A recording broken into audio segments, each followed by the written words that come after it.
네, 샤넬로님 간단한 자기소개 부탁드립니다. 안녕하십니까. 저는 스타트업 경험 7년 차이고 다양한 스타트업 인사이트를 브런치에서 글로 풀어내고 있는 브런치 작가인 샤넬로입니다. 스타트업 경험이 7년이신데 면접도 많이 보셨을 것 같아요. 취준생으로서 면접 준비는 어떻게 하는 것이 좋을까요? 저는 취준생분들에게 항상 두 가지를 핵심적으로 준비하자라고 말씀을 많이 드려요. 한 가지는 뭐냐면은 먼저 메타인지 자기를 먼저 잘 알자 이거든요.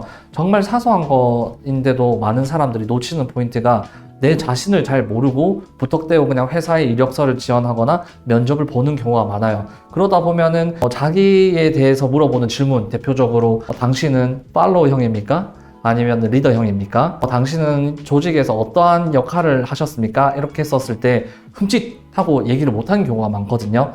그렇기 때문에 메타인지는 뭐냐면은 나를 수식할 수 있는 핵심 키워드 해시태그 값 3개를 꼭 만들어내자 예요. 왜냐면은 이게 왜 중요하냐면은 면접을 볼 때 여러분들이 다양하게 질문을 하고 자기소개를 했었을 때 면접관들은 여러분들을 평가하기 시작을 하거든요. 그랬을 때 핵심 키워드를 던져놓고 거기 안에서 자기소개를 하게 되면 사람이라는 게 그 프레임 안에서 놀 수밖에 없어요. 그러면 면접관은 이런 핵심 키워드 얘기했네? 요거에 대해서 뭐 물어봐야지, 꼬리 질문 해봐야지 라고 하게 되면은 여러분들이 당황할 일이 없는데, 그런 구조화 없이 그냥 자기소개를 하거나 자기 경험을 피력했었을 때 전혀 예외의 질문을 했었을 때는 당황을 하게 되는 거거든요. 그래서 항상 이런 메타인지와 핵심 키워드를 준비를 해놓자. 두 번째 같은 경우에는 회사보다는 산업군을 먼저 분석을 해놓자 라고 얘기를 해요. 제가 멘토링을 하다 보면은 어떠한 친구가 무신사라는 회사를 정말 가고 싶어가지고 지원을 했는데 계속 떨어지는 거예요. 근데 그 친구의 포트폴리오, 이력서가 너무 완벽했어요.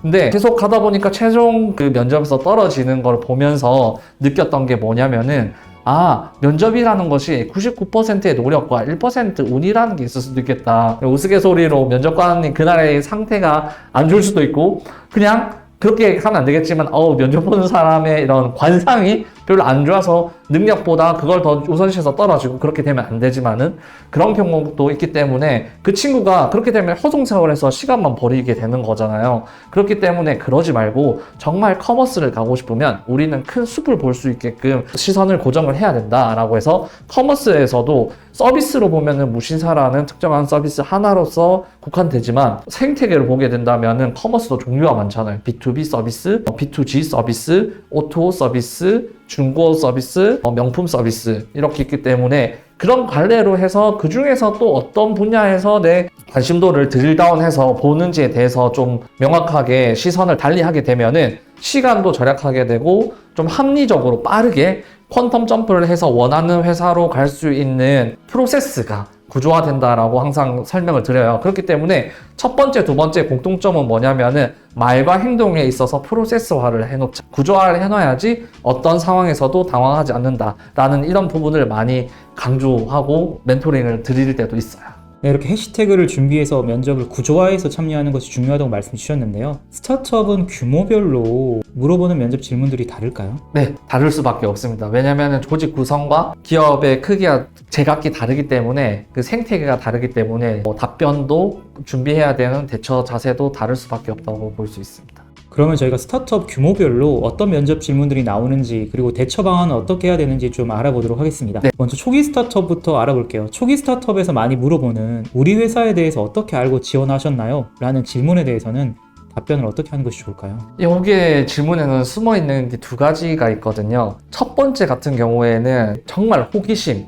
왜냐면은 흔히 말하는 네카라쿠베처럼 유명한 스타트업들은 바이럴이 잘 되어 있기 때문에 채용 공고나 어떻게 보면은 주변의 지인을 통해서 빠르게 채용 공고를 확인하고 지원할 수가 있지만은, 이제 막 시작한 스타트업은 거기에 비하면 잘 알려지지 않기 때문에 면접관도 신기한 거예요. 이 친구가 우리 회사가 수많은 회사 중에서 어떻게 알게 되었지? 솔직하게 채용 공고나 아니면 검색을 통해서 알게 되었다는 솔직한 답변 하나와 더불어서 가장 가산점 되는 것은, 그리고 이 산업에 대한 관심도, 그리고 수많은 회사 중에서 이 회사가 가지고 있는 차별점 하나를 꺼집어내서 결국에는 내가 지금 이 커리어 역량에서 이 회사와 조인했었을 때의 시너지를 적극적으로 어필해주게 되면 너무 나이스하게 보실 것 같아요. 특히나 극초기에 있는 스타트업에 있는 면접관 분들은 우선은 우리 회사를 관심을 가지고 지원해줬다는 그 자체만으로도 더 호감으로 보기 때문에 거기에서 단순히 그냥 뭐 잡코리아나 뭐 원티드나 이런 데서 보고 지원했어요 라고 하기보다는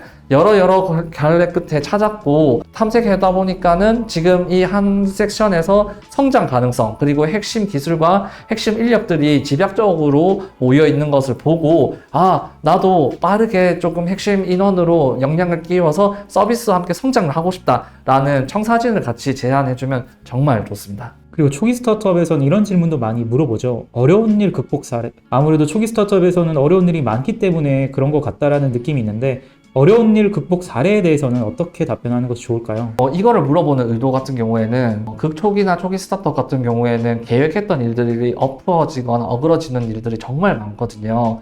계획했던 게 틀어지거나 뭔가 투자를 받기로 했는데 투자가 안 돼서 사업 규모가 축소되는 경우가 정말 많아요. 그럴 때는 이 물어보는 것은 그렇게 딜레이가 되거나 캔슬 됐었을 때 얼마나 너는 회복 탄력성을 가지고 있니? 이걸 극복을 하고 다음으로 나아갈 수 있는 원동력을 가지고 있는지를 물어보는 거거든요. 만약에 여러분들이 취업 경험이 없으면 어떡해요? 라는 질문을 많이 했었을 때 가장 좋은 거는 인턴 경험이나 대외 활동, 심지어 자원봉사 활동 경험을 가지고도 얘기를 하면 정말 좋은 게 뭐냐면은 우리가 항상 계획을 했었을 때 제대로 이루어지는 것도 있지만 제대로 이루어지지 않는 것도 많아요. 그렇기 때문에 그럼에도 불구하고 일의 완결성, 만약에 대외 활동을 통해서 팀 활동을 진행을 하다가 팀원이 몇 명 이탈을 해가지고 이 프로젝트가 어그러질 뻔 했는데 그때 그냥 포기하지 않고 문제점을 파악하고 어떻게 개선할지에 대한 회의를 통해 가지고 구조화를 통해서 끝까지 완주했다. 이런 것 또한 어떻게 보면은 그 회복 탄력성의 좋은 예로도 가져올 수 있는 거거든요. 그렇기 때문에 여러분들이 고난과 역경에서도 그럼에도 불구하고 일의 완결성을 한 사례를 가지고 얘기해 주시면 정말 좋습니다. 또 초기 스타트업에서는 이런 질문도 많이 물어보죠. 5년 뒤 어떤 사람이 되고 싶나요? 라는 질문에는 어떻게 답변하는 것이 좋을까요? 솔직히 초기 스타트업에서 이거 물어보는 질문에서는 다양한 이유가 있는데 뻔하게 뭐 그러신 분들이 있어요. 5년 뒤에도 여기에서 뭐 뼈를 묻겠습니다. 성장하겠습니다. 이렇게 얘기해 주시는 분도 정말 고맙긴 하지만 사실 면접관님들 대부분도 알아요. 그게 반은 맞고 반은 틀리다는 거. 결국에는 이걸 물어보는 게 이 친구가 지원한 커리어에 대해서 얼마나 진정성이 있고 앞으로 5년 뒤에 또 일관성 있고 방향성 있게 나아가는지에 대해서 물어보는 거거든요.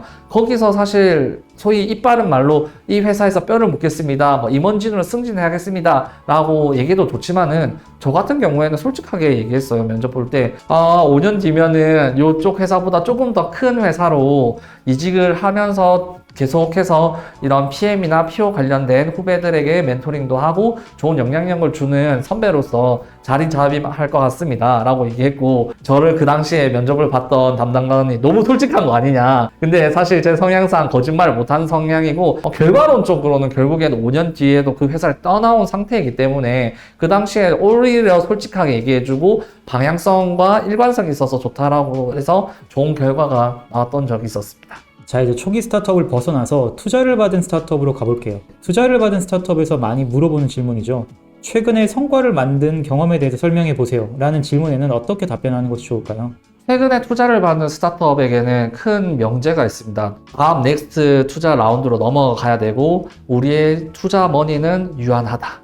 그렇게 하기 위해서는 조직에서 항상 필요한 인재는 뭐냐면은 작은 성공 경험이라도 실무적 성공 경험이라도 가지고 있는 인재들을 원하거든요. 그렇게 해야지 이 유한한 시간 내에 빠른 결과물을 만들어서 스퍼트를 해서 점프해서 성장을 만들 수 있기 때문이죠. 그렇기 때문에 여러분들이 현업에서 만들었던 작은 유의미한 성공 경험을 모아서 얘기를 하실 필요가 있어요. 근데 만약에 취업준비생 입장에서는 난 그런 경험이 없는데요? 라고 생각하면은 돌이켜 돌아보게 된다면은 팀 활동을 했던 과제 활동도 괜찮고요. 인턴 활동도 괜찮고요.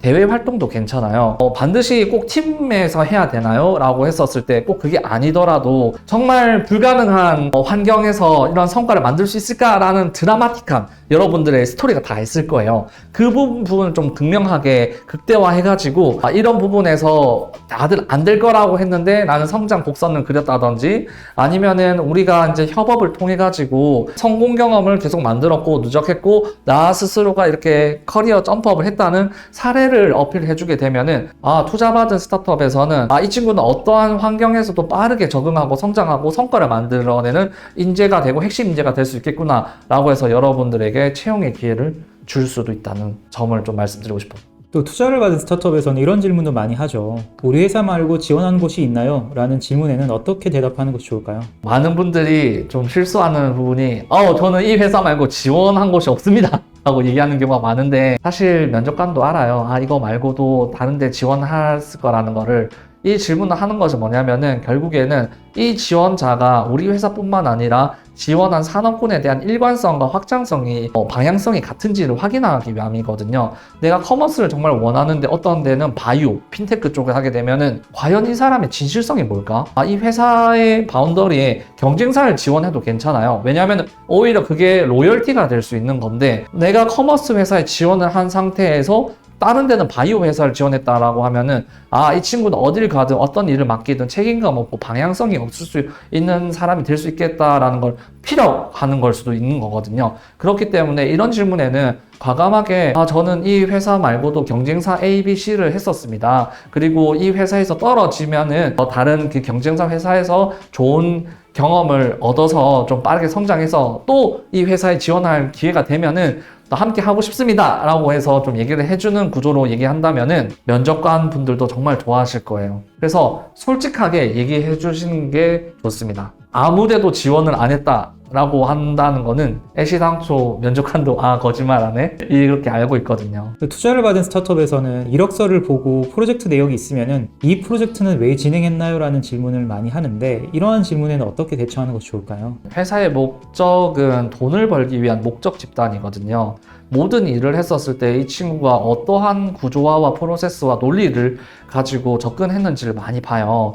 그렇기 때문에 우리가 보통 이런 질문을 했었을 때 여기서 여러분들이 꼭 좀 말씀해 줘야 될 게, 어떠한 문제를 포착했고 어떠한 문제의 가설을 세웠으며 어떠한 채널을 통해서 시도를 해봤고 어떠한 결과가 도출됐고 회고 포인트는 무엇인지, 이 구조를 통해서 여러분들이 이야기하는 연습이 되어 있어야 돼요. 그랬을 때 이걸 물어보는 것이 단순히 일을 했다는 게 아니라 이 친구가 어떤 문제를 어떻게 포착하고 분석하고 루틴화를 해가지고 결과를 만드는 로직과 체계성이 있는지를 보기 위함이거든요. 그렇기 때문에 이렇게 좀 대답을 해주시는 게 여러분들에게 좀 더 도움이 될 것 같아요. 스타트업 규모와 상관없이 공통적으로 이런 질문이 많이 나옵니다. 이력서를 보고 많이 나오는데요. 이력서를 보면 여러 가지 성과를 적잖아요. 그 성과를 어떻게 만들었나요? 라는 질문에는 어떻게 대답하는 것이 좋을까요? 일을 해서 성과를 만든다는 것 자체도 우리가 그냥 하진 않잖아요. 항상 어떠한 목적, 방향성, 지향성이 있는지에 대해서 항상 생각을 하고 진행을 해야 되고,